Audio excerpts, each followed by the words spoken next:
Students, welcome to my YouTube channel. और students, हमारा आज का टॉपिक है प्रिंसिपल ऑफ फ्लोटेशन। तो अच्छा स्टूडेंट्स, इस प्रिंसिपल को समझने के लिए, बिकॉज ये अर्शिमीदेस प्रिंसिपल से ही लिंक्ड है और अर्शिमीदेस प्रिंसिपल को यूज करते हुए ये प्रिंसिपल बनाया गया है।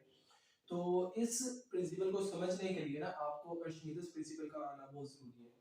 अगर आप लोग उसके ऊपर एक डिटेल्ड लेक्चर चाहते हैं तो आप इस वीडियो की प्लेलिस्ट के अंदर जाएं, तो वहां पर आपको जो है ना उसके ऊपर एक डिटेल्ड लेक्चर भी मिल जाएगा अर्शिमीदेस प्रिंसिपल पे। तो चलिए यहाँ पर भी हम उसको थोड़ा सा ना रिवाइज कर लेते हैं कि अर्शिमीदेस प्रिंसिपल क्या कहता है।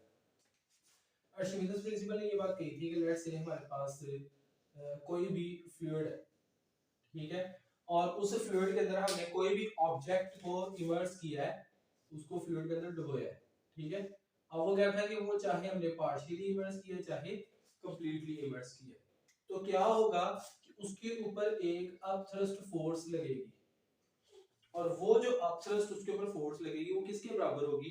देखिए, जब कोई भी ऑब्जेक्ट किसी भी फ्लूइड के अंदर हम उसको डुबोते हैं तो वो कुछ हिस्सा जो है ना डिस्प्लेस करता है फ्लूइड का, ठीक है।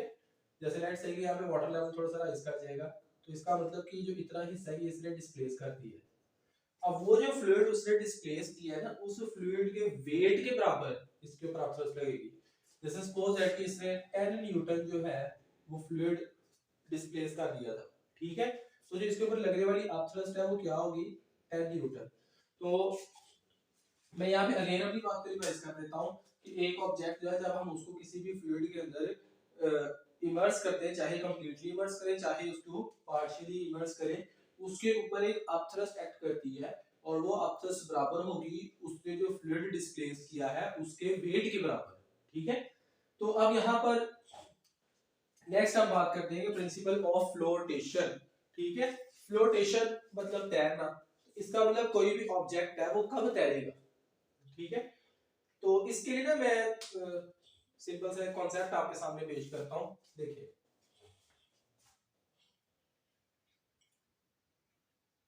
सपोज कर लेते हैं कि इसका कुछ ना कुछ वेट होगा, हर ऑब्जेक्ट का वो डाउनवर्ड एक्ट कर रहा होगा, ठीक है। और जब इसको हमने पानी में इमर्स किया है तो इसके ऊपर जो लगने वाली फोर्स है, ठीक है, अपथ्रस्ट फोर्स, वो अपवर्ड एक्ट करेगी। अब ये ऑब्जेक्ट पानी में डूब जाएगा या पानी के ऊपर तैरेगा, वो इन दो फोर्सेस ने डिसाइड करता है। अब देखिए, वेट किस तरफ एक्ट करता है, डाउनवर्ड, और जो अपथ्रस्ट है वो किस तरफ एक्ट करती है, वो एक्ट करती है अपवर्ड। तो अगर वेट जो है वो ग्रेटर हुआ अपथ्रस्ट से, यानी कि किसी भी ऑब्जेक्ट का वेट है वो ज्यादा हुआ उसकी लगने वाली अपथ्रस्ट से, ठीक है, तो इस केस में क्या होगा कि वो नेट मूवमेंट डाउनवर्ड होगी और वो ऑब्जेक्ट जो है वो डूब जाएगा।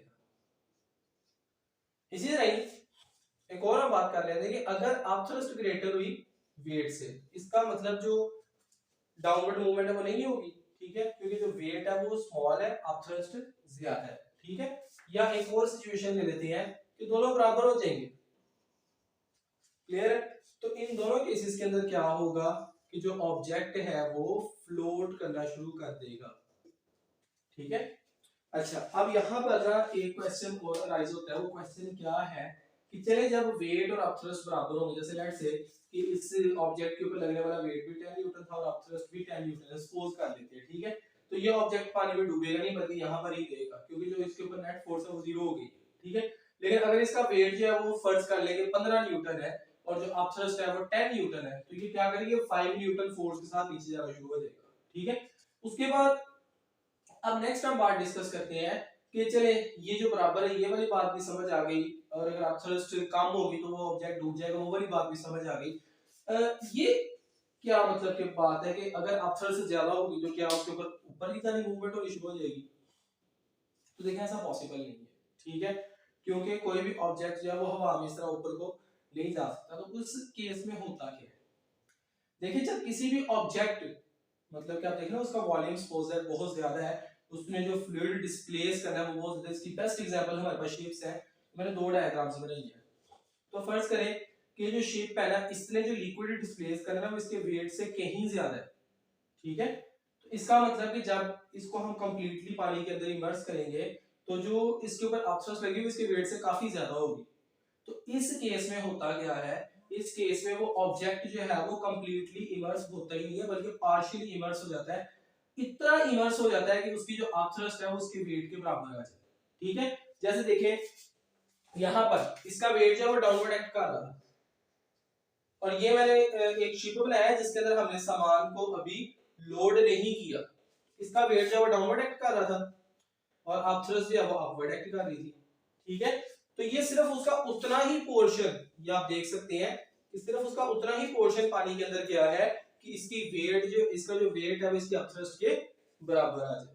लेकिन जब मैंने इसके अंदर जो है वो सामान जो है वो लोड करना शुरू कर दिया, तो उस वक्त क्या हुआ, उस केस के अंदर इसका जो डाउनवर्ड वेट एक्ट कर रहा है वो काफी ज्यादा हो गया।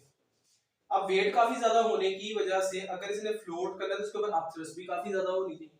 तो इसी वजह से आप ये चीज ऑब्जर्व करें कि जब किसी भी शिप के अंदर हमने सामान लोड नहीं किया होता तो वो पानी से काफी ऊपर खड़ा होता है।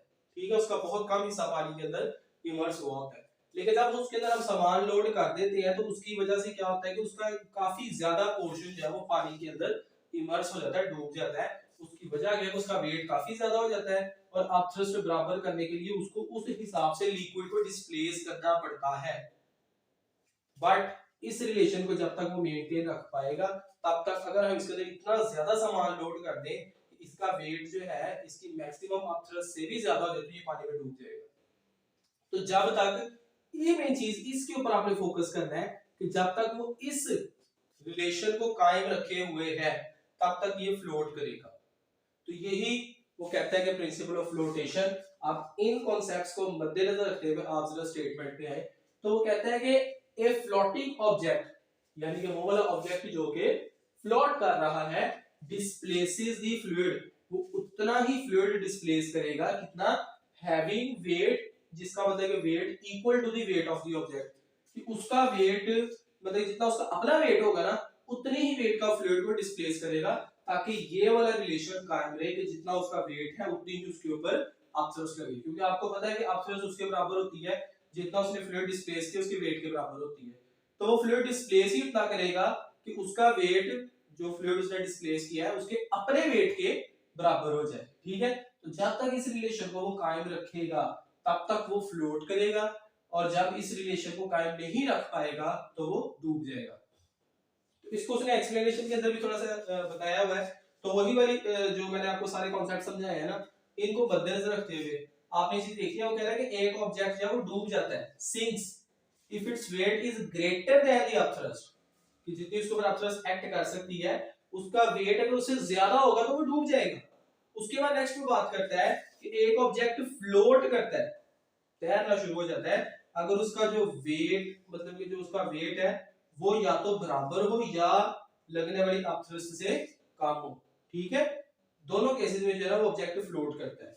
लेकिन वो ये बात कह रहा है यहां पर आगे आके, इस पॉइंट को जरा समझिए जो कि मैंने इस शीट में इस पॉइंट को एक्सप्लेन किया था, कि वो कह रहा है कि in a fluid upthrust act on a floating object is equal to its weight, कि वो उसके वेट के बराबर ही होती है। लेकिन अगर उसके अंदर कैपेबिलिटी है कि वो अपने वेट से ज्यादा फ्लूइड जो है, अपने वेट से ज्यादा वेट का फ्लूइड डिस्प्लेस कर सकता है, तो वो कंप्लीटली पानी में इमर्स ही नहीं होगा, उसका सिर्फ उतना पोर्शन इमर्स होगा कि उसके ऊपर लगने वाली जो अपथ्रस्ट है वो उसके वेट के बराबर आ जाए। ठीक है, तो वो कह रहे हैं in case of floating object the object may be partially immersed, ऐसा भी पॉसिबल है कि वो पार्शियली इमर्स्ड हो, सारे का सारा इमर्स ना हो। ठीक है, तो उसके बाद कह रहा है upthrust always equal to the weight of the fluid displaces, ये हमें अर्शिमिदस ने बात की थी कि जो उसके ऊपर अपथ्रस्ट करती है वो वेट ऑफ द फ्लूइड जो कि वो डिस्प्लेस करता है उसके बराबर होती है। तो इसी को हम कहते हैं प्रिंसिपल ऑफ फ्लोटेशन, कि कोई भी ऑब्जेक्ट जो है उसके फ्लोट करने के लिए इस शर्त को पूरा करना बहुत जरूरी है। उसके बाद जाहिर बात है principle of flotation is also the application of Archimedes principle. तो अर्शिमिदस प्रिंसिपल के बारे में वो ये बात कहता है, तो अर्शिमिदस प्रिंसिपल के बारे में कहेगा तो प्रिंसिपल ऑफ फ्लोटेशन के बारे में भी कहेगा। वो कह रहा है कि इस कॉन्सेप्ट को हम लिक्विड्स को तो जो अभी मैंने एक्सप्लेन किया ही है, उसके साथ साथ गैसेस के लिए भी एप्लीकेबल है, ये गैसेस के लिए भी इक्वली एप्लीकेबल है। तो इसी प्रिंसिपल पे वो जो वेदर बलून्स होते हैं ना, वो जो इस तरह हवा में उड़ते हैं, तो इसी प्रिंसिपल पे वर्क कर रहे होते हैं। इसलिए वो कह रहा है कि हम पूरी अपनी जो आम रोजमर्रा की जिंदगी है उसके अंदर बहुत सी एप्लीकेशंस है इन प्रिंसिपल्स की। तो that's all about students principal of flotation. Students, if you have any query, any confusion, be free to ask in comment section. And if you think that this video is informative for you, please share it to others, all students in your community. Thank you so much.